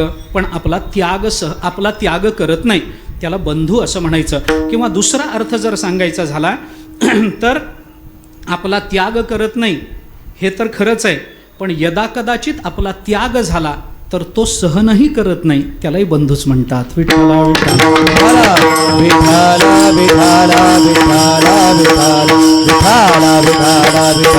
विठ्ठला विठ्ठला. हा निषेधवाचक हे जे प्रत्यय आहे की नाही, ते त्यागाकडे लावा, सहनशीलतेकडे लावा. जो सहन करत नाही, आपला त्याग झाल्यानंतर जो त्याग सहन करत नाही. ज्ञानोबारायांनी समाधी घेतली. समाधी घेतल्यानंतर ज्ञानोबाराय आता डोळ्याला दिसणार नाहीत. हा जो त्यांचा त्याग झाला, डोळ्यासमोरून ते निवृत्त झाले, हा जो त्यांचा त्याग झाला तो सोपान काकांना सहन झाला नाही. का? ते बंधू होते म्हणून. तो जो त्याग झाला तो त्याग मुक्ताबाईंना सहन झाला नाही म्हणून त्यांनी समाधी घेतली. का? बहीण होती म्हणून, ते ज्ञानोबाराय भाऊ होते म्हणून. आणि मग 2 वर्षानंतर पुढं निवृत्तीनाथ महाराज हे सगळेच आपली भावंड, त्यांनी समाधी घेतली. आता आपण तरी काय बघत बसायचं म्हणून त्यांचा झालेला तो त्याग त्यांनाही सहन झाला नाही म्हणून निवृत्तीनाथ महाराज सुद्धा बंधू म्हणूनच समाधी घेतात. यांच्यातल्या भावंडांचा बंधुत्वाचा विचार जर आपण केला तर आपल्याला हे लक्षात येतं. अत्याग सहनो बंधू. बंधू कोण आहे? ज्ञानोबारायांनी बंधूची व्याख्या करताना वेगळ्या अर्थाने चिंतन केलं आहे. ज्ञानोबाराय बंधू कुणाला म्हणतात? फेडिता बंधनाचा ठाऊ तू जगतबंधू ऐसा भाव. हे ज्ञानोबारायांनी केलेलं चिंतन आहे. बंधू कुणाला म्हणतात? बंधू म्हणजे जो बंधनातून सोडवतो त्याला बंधू म्हणतात. विठ्ठला विठ्ठला विठ्ठला विठ्ठला विठ्ठला.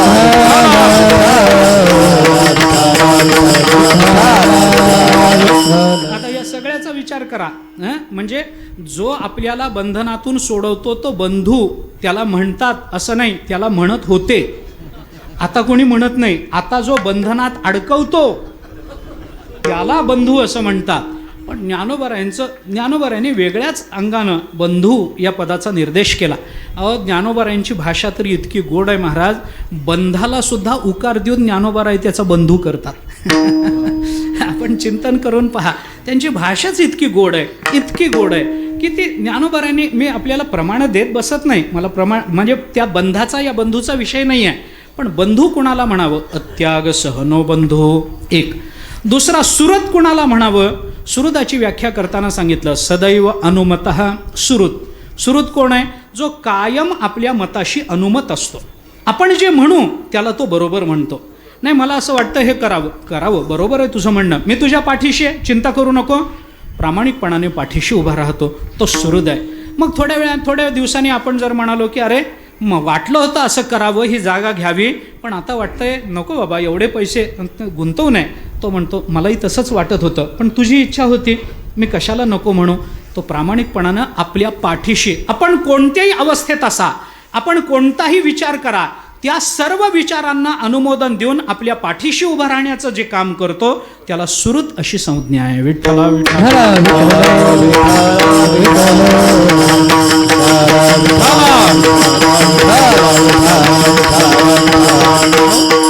एकक्रियम भवेन मित्रम. मित्र कुणाला म्हणावं?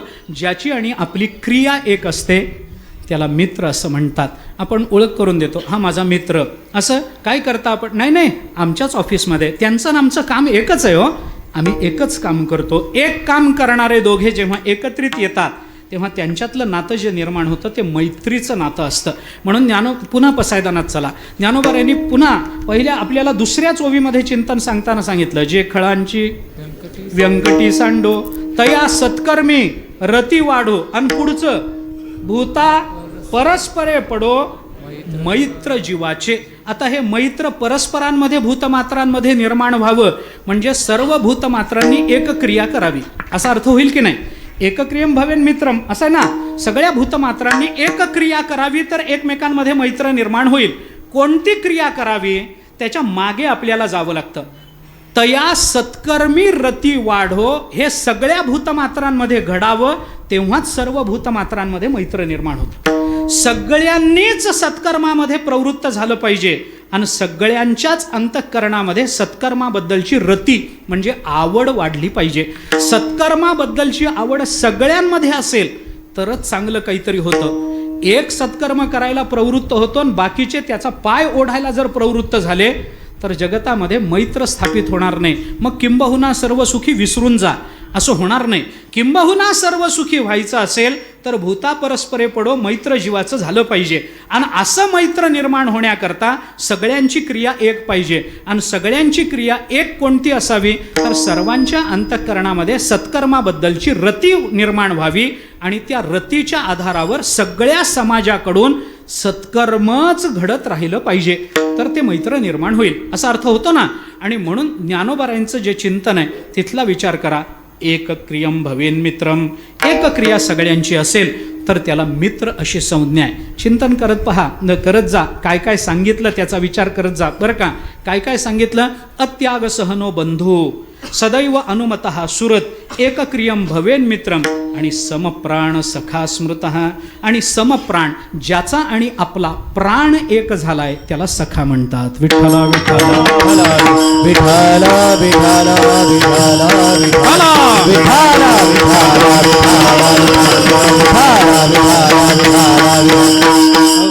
आणि अशा अर्थाने ज्याचा आपला प्राण एक आहे त्याला जर सखा म्हणायचं असेल तर तुकोबाराय म्हणतात, आम्हा सखे हरिजन, आम्हा सुरत हरिजन नाही, आम्हाला हरिजन संत महात्मे मित्र म्हणून मिळावेत असं म्हटलं नाही. आम्हाला संत महात्मे बंधू म्हणून मिळावेत असं म्हटलं नाही. काय म्हटलं, सखा व्हावेत, आमचे सखे व्हावेत. आम्हा सखे हरिजन, जर आम्हाला हरिजन सखे म्हणून प्राप्त होतील तर मग आमच्या जीवनावर हा परिणाम होईल हे तुकोबारायांनी आपल्याला सांगितलं. म्हणून आम्हा सखे हरिजन इथं त्यांचा आणि आमचा प्राण एक व्हावा ही तुकोबारायांची मागणी आपल्याला विचारात घेता येते. आणि असं सख्यत्व संतांमध्ये आपल्यामध्ये जर निर्माण झालं तरच ते आणि संत आणि आपण हे एका ठिकाणी येण्याची शक्यता, एकत्र एकरूप होण्याची शक्यता आपल्याला मानावी लागते. मी ज्ञानोबारायांचं चांगदेव 65तलं फक्त एक चिंतन आपल्याला सांगतो. ज्ञानोबारायांनी चांगदेव 65ला सुरुवात करताना चांगदेवांना उद्देशून वापरलेला शब्द काय, स्वस्तिश्री वटेषु जो लपोनी जगदाभासु दावी मग ग्रासु प्रकटला करी वगैरे वगैरे वगैरे सगळं चिंतन सांगून या जगताची ब्रह्मरूपता सर्वम खलु इदम ब्रह्म याचा उपदेश करत करत करत करत जेव्हा तो उपदेश चांगदेवांच्या अंतःकरणामध्ये ठसला असं ज्ञानोबारायांना वाटलं, त्यावेळेला ज्ञानोबारायांनी तिथं चांगदेवांना वटेश असा शब्द वापरला नाही. तिथं ज्ञानोबाराय चांगदेवांना म्हणतात, सखया तुझे नि उद्देशे भेटावया जीव उल्हासे सिद्ध भेटी विसकुसे म्हणून बिहे.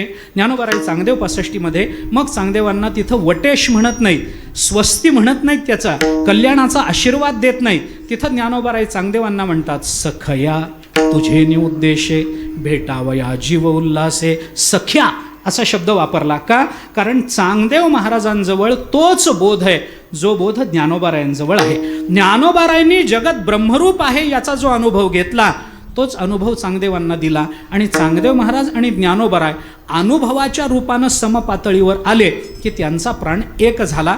या रूपानं आपल्याला ते चिंतन करता येतं. सखया तू म्हणजे दोघांच्या ठिकाणी असणारा बोध एक झाला, त्यांचा प्राण एक झाला असा त्याचा अर्थ आपल्याला करता येतो. ज्ञानोबारायांनी 15व्या अध्यायामध्ये भगवान आणि अर्जुन यांच्या संवादाचं चिंतन सांगताना ही भाषा बोलून दाखवली. पहा, ज्ञानोबाराय बोलताना असं म्हणतात की अरे अर्जुनाचं ऐकणं इतकं सुंदर आहे की भगवंताचं जे जे तो ऐकतो ते त्याच्या अंतःकरणामध्ये जसंच्या तसं ठसून बसतं. हा आघवाची बोधू सहसा अर्जुनी उमटला कैसा, व्योमीचा चंद्रोदय जैसा क्षीरार्णवी, का प्रतिभिंती चोखटे समोरील चित्र उमटे, तैसा अर्जुन आणि वैकुंठे नांदतसे बोधू. ज्ञानोबराय चिंतन करताना हे बोलतात, अर्जुन आणि वैकुंठे तैसा बोधू नांदतसे कैसा, समोरील चित्र प्रतिभिंती चोखटे समोरील चित्र उमटे तैसा, कैसा व्योमीचा चंद्रोदय जैसा क्षीरार्णवी तैसा. त्या दोघांच्या अंतःकरणातला बोध एक झाला की मग भगवान अर्जुनाला सखा म्हणतात. अर्जुन भगवंताला सखा म्हणतो. हे सखा होणं काय? समप्राण सखा स्मृतः. आणि या दृष्टीनं तुकोबाराय म्हणतात की हे जे संत महात्मे आहेत यांचा माझा संग व्हावा. पण कसा व्हावा? त्यांचा आणि माझा प्राण एक व्हावा. आणि असं जर होईल तर माझ्या जीवनाची धन्यता मला मानता येईल. विठोबा विठोबार घुमाए, विठोबार घुमाए, विठोबार घुमाए, विठोबार घुमाए, विठोबार घुमाए, विठोबार घुमाए, विठोबार घुमाए, विठोबार घुमाए,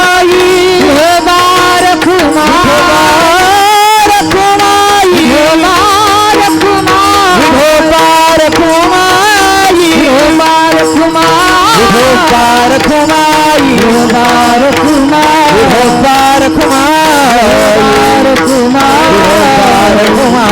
विठोबार घुमाए, विठोबार घुमाए, विठोबार घुमाए, वरदाई वरदाई हो ज्ञानेश्वर महाराज की जय, जगद्गुरु तुकाराम महाराज की जय, सद्गुरु महाराज की जय. विठोबार घुमाए,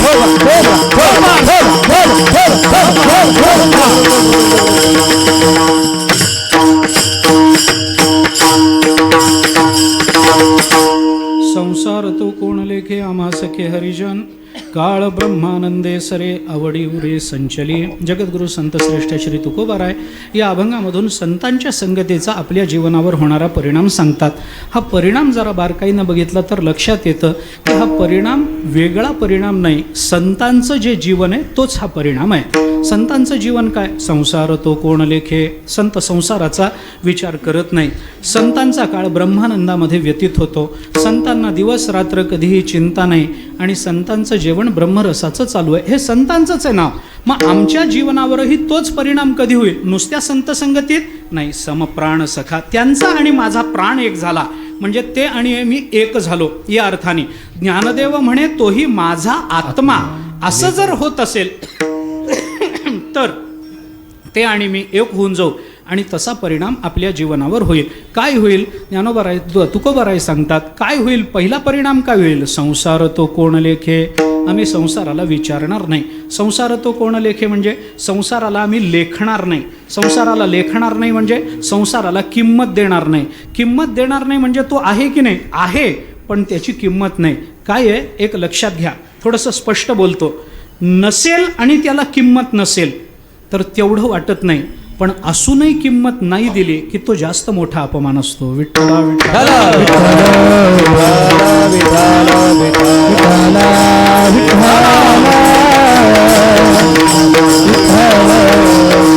एखाद्या कार्यक्रमाला आपण गेलोच नाही आणि आपलं तिथं स्मरणही कोणी केलं नाही, काही वाटत नाही. पण आपण कार्यक्रमाला गेलो आणि आपल्याकडे कुणीच बघितलं नाही, जास्त वाईट वाटतं की नाही? म्हणून तुकोबारायची भाषा बोलून दाखवतात ना, संसाराच्या परिसीमेचा अपमान तुकोबारायांनी केलाय. संसार तो कोण लेखे. अरे या संसाराला किंमत द्यायचं कारण काय? संसाराच्या नावे घालून या शून्य वाढता पुण्य धर्म केला वगैरे वगैरे प्रमाणं आपल्याला देता येतील. आम्ही संसाराला किंमत देणार नाही. किंमत देणार नाही याचे मग विविध अर्थ तत्वदृष्टीने आपण करा. तो निर्माणच होत नाही म्हणून त्याला किंमत नाही. निर्माण झाला तरी तो दुःखरूप आहे म्हणून त्याला किंमत नाही. तो दुःखरूप असूनही तो आम्हाला काही त्रास देऊ शकत नाही कारण आमच्या मुखामध्ये हरिनाम आहे म्हणून त्याला किंमत देण्याचं कारण नाही. आपल्याजवळ जर त्रास देणाऱ्यापेक्षा प्रबल असं साधन असेल तर माणसाला त्याची भीती वाटायचं कारण आहे का? नाही. अहो एखादा काय आपल्यासमोर एखादा प्राणी आला आणि आपल्या हातामध्ये बंदूक आहे, भ्यायचं काही कारण आहे का? काही कारण नाही. तसं समोरून संसार आला गोष्ट खरी, पण आमच्या मुखामध्ये नाम आहे ना, आम्हाला भीती वाटायचं कारण काय? संसाराच्या अंगी अवघीच व्यसन आहे. आम्ही या कीर्तने शुद्ध झालो, आम्हाला कशाचंच काही नाही, म्हणून आम्ही त्या संसाराला किंमत देत नाही. संसाराला किंमत देत नाही का देत नाही? कारण संसार आम्हाला वमनाप्रमाणे वाटतो वगैरे वगैरेची चिंतना आपण नेहमी सांगत राहतो. जास्त विचार करायचं त्याचं कारण नाही. ते ज्ञानोबारायांनी 15व्या अध्यायामध्ये संसाराचं जाऊ द्या, अहो वमन ते मनी बैसलेसे, पण कुणाचं वमन? ज्ञानोबाराय सांगतात, जैसे वमुनिया सुणे आताची गेले. ज्ञानोबाराय चिंतन करतात ते वमन दुसऱ्याचं नाही, कुत्र्याचं वमन. आपण कुत्र्याचं वमन म्हणजे काय? वमन म्हणजे उलटी. रस्त्यानं जाताना एखादं कुत्रं उलटी करून गेलं तर त्या उलटीकडे बघण्याची जी दृष्टी असते तेवढ्याच वैराग्यपूर्ण दृष्टीनं संत या जगाकडे बघत असतात.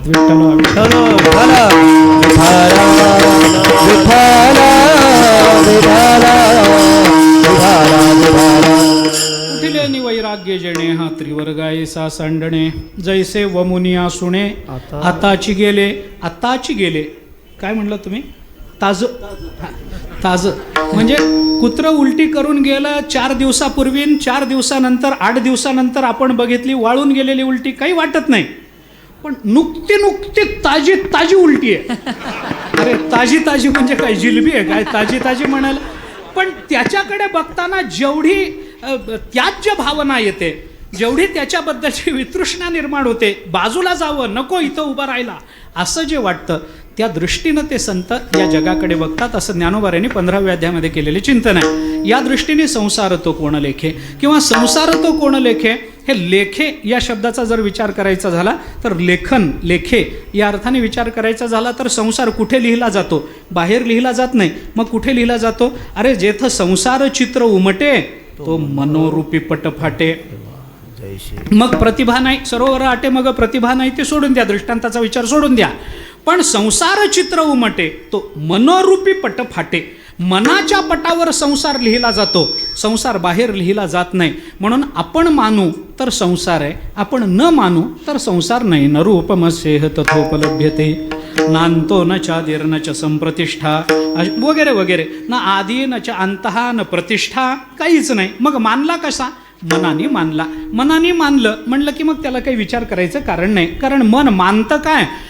संकल्पाची सृष्टी घडेन विकल्पानं लगेच ते सगळे काढून टाकतो. काय त्या मनाचं खरं असतं त्याचा विचार करायचं कारण नाही. म्हणून तुकोबाराय म्हणतात, आमच्या मनावर तो संसार लिहिलाच जाऊ शकत नाही.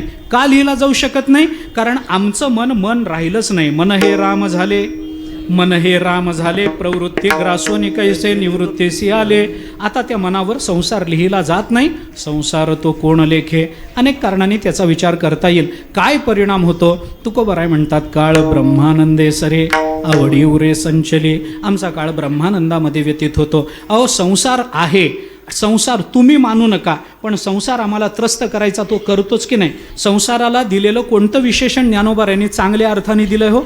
कुठलं विशेषण चांगलं आलं सांगा ना. संसाराला ज्ञानोबारायांनी दिलेली विशेषण बघा ज्ञानेश्वरीमध्ये, कुठलंही चांगलं विशेषण ज्ञानोबारायांनी दिलं नाही. अरे संसाराबद्दल कर्माची या मोहरा उठून येदोनी अहंकारा, संसाराचा दरारा हा शब्द वापरला. दरारा शब्द काय चांगल्या अर्थाने वापरला जातो का? दुजे जवळ घडे तव संसार भय जोडे. भय शब्द काय चांगल्या अर्थाने वापरला जातो का? संसाराचा कोणता शब्द चांगला आहे सांगा ना? काही नाही. ज्ञानोबारायांनी त्या ह्याच्या पुढेही 18व्या अध्यायात पुढेही चिंतन करताना श्लोकाक्षर द्राक्षलता मांडव झाली आहे गीता, संसार पथ श्रांता विसावा वया. ज्ञानोबारायांनी संसाराच्या पथावरून चालताना मनुष्य श्रांत होतो, थकतो असे शब्द वापरले. काही चांगला शब्द आहे का? चांगला शब्द नाही. असे अनेक मी फार थोडी उदाहरणं आपल्याला दिली. अर्जुनाचे निव्याजे, गीता प्रकाशुनी श्रीराजे, संसारा एवढे थोर ओझे. काय चांगला शब्द काय? ओझं कुणी आनंदानं अंग स्वीकारतं का? कुठलाच शब्द चांगला नाही. मग आम्ही जरी संसाराला मानत नसलो तरी संसार आम्हाला त्रस्त करेलच की नाही? करेल. पण तुकोबारायांनी सांगितलं त्याची चिंता करू नका, संसार तुम्हाला त्रस्त करणार नाही. अरे तुम्ही व्यावहारिक सत्तेवर असताना करू शकत नाही, तर पारमार्थिक सत्तेवर काय करू शकेल? काही करू शकत नाही. का बाबा? कसं? तुकोबाराने त्याला सांगितलं, स्वप्नी तेही नाही चिंता, रात्री जाता दिवस, रात्र असो दिवस असो आपल्याला संसाराच्या चिंता नाहीत. कारण जो या हरिजनांचा सखा झाला त्याला चिंता राहील कशाला महाराज? त्याची जी चिंता आहे ती चिंता कुठं गेली? अरे त्याला चिंता राहतच नाही. कुठं गेली? जरी राहिली तरी सुद्धा तयाच्या कुळीची चिंता झाली ईश्वराची पतिव्रता. ज्ञानोबा म्हणतात ती ईश्वराची पतिव्रता होऊन जाईल, ती ईश्वराशी संलग्न होऊन जाईल. आम्हाला त्या चिंतेशी काही देणं राहिलेलं नाही. हरितैसे हरीचे दास, नाही तया भय मोह चिंता आस, हो निराहती उदास बळकटकास भक्तीचे. तुकोबाराय तेही चिंतन आपल्याला सांगतात.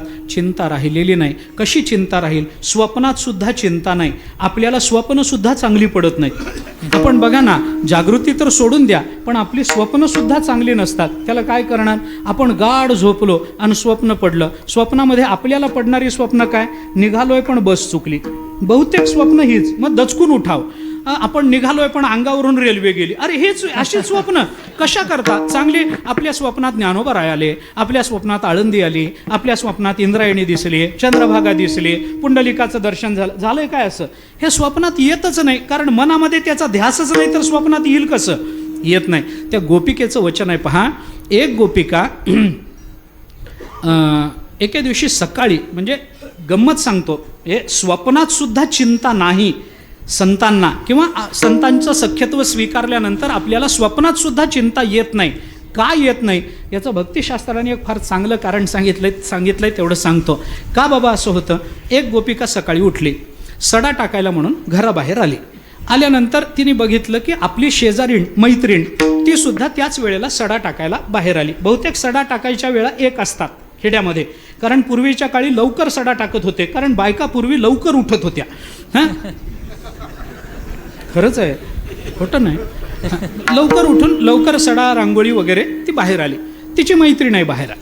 बाहेर आल्यानंतर आता दोन मैत्रिणी सकाळच्या वेळेला बाहेर घराबाहेर भेटल्या, गप्पा न मारता जातील? कधीच नाही, कधीच नाही. आता काय ग, बरं आहे का? बरं आहे, झोप झाली झाली वगैरे त्यांचं बोलणं सुरू झालं.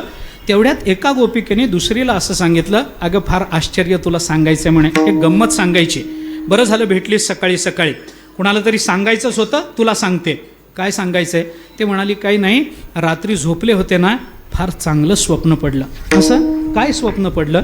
तिने सांगितलं, काही नाही, स्वप्नामध्ये ना कान्होबा आला. भगवान गोकुळ सोडून गेल्यानंतरची घटना आहे बरं का, गोकुळ सोडून गेले होते भगवान. तिने सांगितलं, अगं कान्होबा स्वप्नामध्ये आला. ते म्हणाली, काय भाग्यवान आहेस ग? हो म्हणे, नुसता स्वप्नामध्ये आलून दिसला असं नाही, मग स्वप्नामध्ये आला, माझ्या घरी आला. घरामध्ये मग मी त्याला पलंगावर बसवलं. मग तो म्हणाला, अगं मला भूक लागली ग, काहीतरी खायला दे ना. मग मी त्याच्याकरता दहीभात खालवला, त्याच्याकरता पाट मांडला, त्याच्यासमोर रांगोळी काढली, समई प्रज्वलित केली आणि चांदीच्या ताटामध्ये छान दूध भात दहीभात कालवला आणि त्याच्यासमोर घेऊन गेले. आणि काय सांगू माझं स्वप्न, माझ्या हाताने एक एक एक एक एक एक एक एक घास मी माझ्या कान्होबाला भरवला. काय समाधान मिळालं म्हणून सांगू. स्वप्नामध्ये आनंदी आनंद, आनंदी आनंद. काय स्वप्न पडलं. आणि खरं सांगू, हे पहाटे पहाटे चांगली स्वप्न बरोबर पहाटे कशी पडतात हे मला कळतच नाही माणसांना. आणि वाईट स्वप्न पडलं आणि त्यांना विचारलं कधी पडलं? दुपारच्या वेळेला, कारण ते खरं नसतं ना. वाईट म्हणलं की दुपारी आणि चांगलं म्हणलं की पहाटे पडलं. ते म्हणली, नाही अगं, पहाटे पहाटे मला हे स्वप्न पडलं ब्रह्ममुहूर्तावर. बघ भाग्यवान आहे की नाही? दुसरी म्हणाली, खरंच भाग्यवान आहेस बाई तू, तुझ्या एवढी भाग्यवान कोणी नाही. अगं कान्होबा पुन्हा फिरून येणार नाही आपल्याला माहिती आहे, तरी तुझ्या स्वप्नात आलं. काय भाग्यवान, काय तू भाग्यवान, काय तुझ्या भाग्याचं कौतुक करावं तेवढं थोडं आहे. ते म्हणाली, मग मी त्याच्यावर प्रेमच तेवढं केलंय, मला ध्यासच त्याचा तेवढा लागलाय, तुझ्या स्वप्नात येत नाही का तो कधी? असं सांगितल्यानंतर ती दुसरी गोपिका म्हणाली, काय सांगू, या पश्यन्ति प्रियम स्वप्ने धन्यास्ता सखियोषितः अस्माकं तु गते निद्रे गते प्रिय. असा एक पाठ आहे बरं, दोन पाठ आहेत. अस्माकं गता निद्रापि वैरिणी. तिने सांगितलं, खरंच तू भाग्यवान आहेस की तुझ्या स्वप्नामध्ये भगवान आले, तुझ्या स्वप्नामध्ये कान्होबा आला, तू भाग्यवान. आम्ही तेवढ्या भाग्यवान नाही. का तुला स्वप्न पडत नाही? ती म्हणाली, खरं सांगू का, कान्होबा गोकुळ सोडून गेल्यापासून झोपच लागत नाही, तर स्वप्न कसं पडल मला? मला स्वप्नही पडणार नाही. अस्माकं तू गते प्रिये गता निद्रापी वैरिणी. अगं आमची निद्राच आमची वैरी झाली, आम्हाला जर झोपच लागत नाही तर स्वप्न कसं पडेल? तुकोबाराय म्हणतात, स्वप्नीतेही नाही चिंता, रात्री जाता दिवस. आम्हाला रात्री झोपच लागत नाही, अखंड भगवंताचं नाम चालू असतं. दिनरजनी हाची धंदा, गोविंदाचे पवाडे. रात्र न कळे दिवस न कळे अशी आमची अवस्था आहे. त्यामुळे आम्हाला काही नाही. आणखीन काय तुम्हाला बाकीचा परिणाम काय झाला? शेवटचा परिणाम तुकोबाराय अभंगाच्या शेवट म्हणे ब्रह्मरस, तुका म्हणे ब्रह्मरस, तुका म्हणे ब्रह्मरस, तुका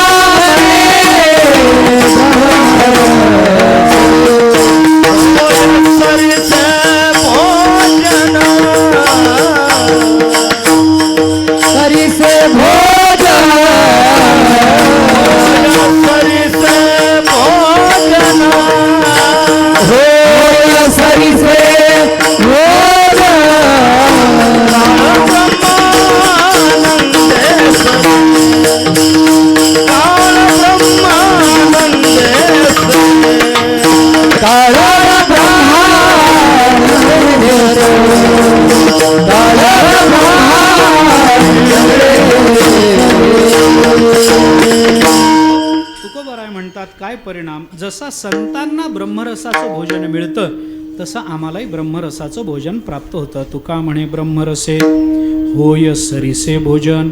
ब्रह्मरसाचं सरस भोजन आम्हाला मिळतं, ब्रह्मरसाचं भोजन मिळतं. असं म्हटलं असतं तरी चाललं असतं. त्याला सरस असा शब्द जोडायचं काही कारण होतं काय तुकोबारायांना?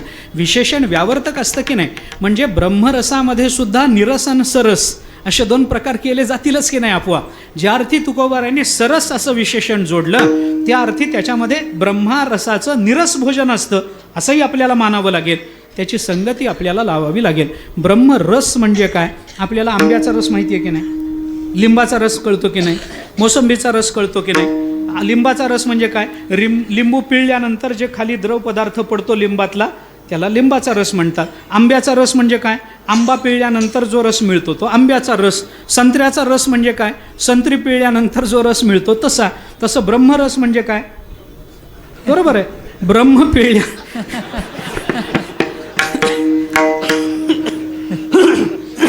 ब्रह्म पिळल्यानंतर असं नाही, ब्रह्म हाच रस आहे. रसो वै सहा रस एवायम लब्ध्वानंदी भवती.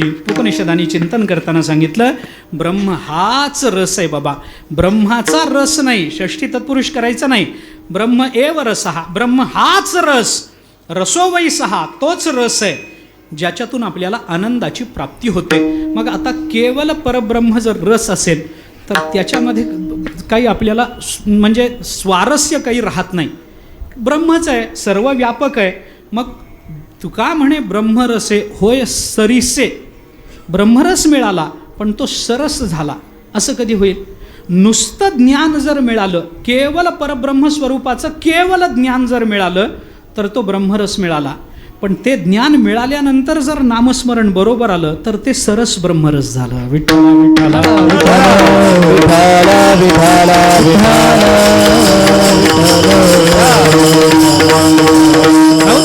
म्हणून आता त्याला ज्ञानोत्तर म्हणायचं का ज्ञानरूप म्हणायचं, कशी भक्ती मानायची ती माना बाबा.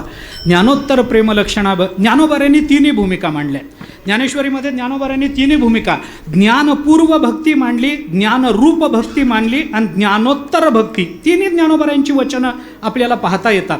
ज्ञानपूर्व अवस्थेतली भक्ती सांगताना ज्ञानोबाराय बोलतात, तरी झडझडोनी वहिला ने ये भक्तीची ये वाटेला, जिया पावसी अव्यंग निजधाम माझे. माझे अव्यंग निजधाम पावसी.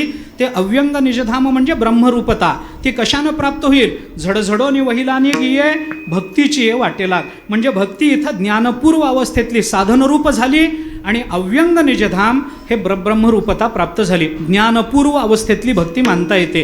ज्ञानोबारायांनी ज्ञानरूप भक्तीचा विचार केला. 18व्या अध्यायात 7व्या अध्यायाचा संदर्भ देऊन ज्ञानोबाराय बोलतात, या ज्ञान भक्ती सहज भक्त एक वटला मज, तो मीच हे केवळ तुझं श्रुतही आहे, उभवनिया भुजा ज्ञानिया आत्मा माझा, हे बोलिलो कपिध्वजा सप्तमाध्यायी. सप्तमाध्यायी कुठं बोलिलो? ज्ञानोबारायांनी 7व्या अध्यायातले चिंतन आपल्याला सांगितलं. अरे चतुर्विधा भजन्ते माम जना सुकृतीनो अर्जुन, आर्तो जिज्ञासुरार्थार्थी ज्ञानीच भरतर्षभ, तेषां ज्ञानी नित्ययुक्त एक भक्तिर्विशिष्यते, प्रियो हि ज्ञानिनोत्यर्थम हंस च मम प्रियः, उदारा सर्व एवैते ज्ञानी त्वात्मैव मेमतम. हे जे चिंतन आहे की नाही, या चिंतनामध्ये हा संदर्भ देऊन ज्ञानोबाराय पुढे 18व्या अध्यायामध्ये बोलतात, उभवनिया भुजा ज्ञानिया आत्मा माझा, हे बोलिलो कपिध्वजा सप्तमाध्याये. इथं ज्ञानरूप भक्तीचा विचार आला. आणि पुढं आधी 15व्या अध्यायामध्ये ज्ञानोबारायांनी ज्ञानोत्तर प्रेमलक्षणा भक्तीचा विचार केला. 15व्या अध्यायाचा शेवट आपण पहा. ज्ञानोबाराय तिथं सांगताना, अर्जुनाला सांगताना भगवान मुखातून बोलतात, एरवी तरी माझी या भजना, उचित तोची अर्जुना, गगन जैसे अलिंगना गगनाची या, 15.5 मिसळावे ते 15.5ची होवावे, तैसे मी होवोनी संभवे. मी झाल्यानंतरच या भक्तीचा संभव आहे. म्हणजे मी झाल्यानंतर म्हणजे परमात्म स्वरूपता. मी होवोनी संभवे भक्ती माझी. माझी भक्ती या स्वरूपतेनंतर संभवत असेल तर इथं ज्ञानोत्तर प्रेमलक्षणा भक्तीचा विचार आपल्याला करता येतो. ज्ञानोबाराय कुठल्याही वादामध्ये अडकत नाहीत. त्यांनी ज्ञानपूर्वही सांगितली, ज्ञानस्वरूपही सांगितली आणि ज्ञानोत्तरही सांगितले. तुकोबारायांचा जोर मात्र ज्ञानोत्तर प्रेमलक्षणा भक्तीवर अधिक आपल्याला दिसून येतो. नको ब्रह्मज्ञान, आत्मस्थितीभाव, मी भक्त तू देवा ऐसे करे, अद्वैती तो नाही माझे समाधान, वगैरे वगैरे अशा पद्धतीची जी प्रमाणं तुकोबारायांच्या गाथ्यामध्ये मिळतात, त्याच्यामध्ये ज्ञानोत्तर प्रेमलक्षणा भक्तीचा विचार आपल्याला करता येतो. कशा करता सांगितलं? तुका म्हणे ब्रह्मरसे होय सरीसे भोजन. इथला सरीसे हे जे विशेषण तुकोबारायांनी वापरलं, ब्रह्मरसाला सरस बनवणारं काय आहे? ब्रह्मरसाला सरस बनवणारी फक्त भक्ती आहे, याचा विचार आपण केला पाहिजे. त्या दृष्टीने आपण मधुसूदन सरस्वतींचं भक्तिरसायन पहा, त्याच्यामध्ये विस्ताराने याचा विचार आपल्याला दिसून येतो. मला अधिक बोलायचं नाही. अशा पद्धतीचा परिणाम तुकोबाराय आपल्याला संतांच्या संगतीचा म्हणून सांगतात. पण ती संगती सख्यत्व भावानं केली असेल तर आपण त्यांचा सखा व्हावं आणि त्यांनी आपल्याला सखा मानावं, आपण व्हावं आणि त्यांनी मानावं. मग हे सगळे परिणाम आपल्याला प्राप्त होतात आणि असे परिणाम आपल्याला सगळ्यांना प्राप्त व्हावेत याच्याकरता ज्ञानोबारायांना सखा मानलं पाहिजे. विवेकसागरा सख्या माझ्या ज्ञानेश्वरा, तिथं सख्या म्हणलं जनाबाईने. सख्या शब्द कशा करता आला?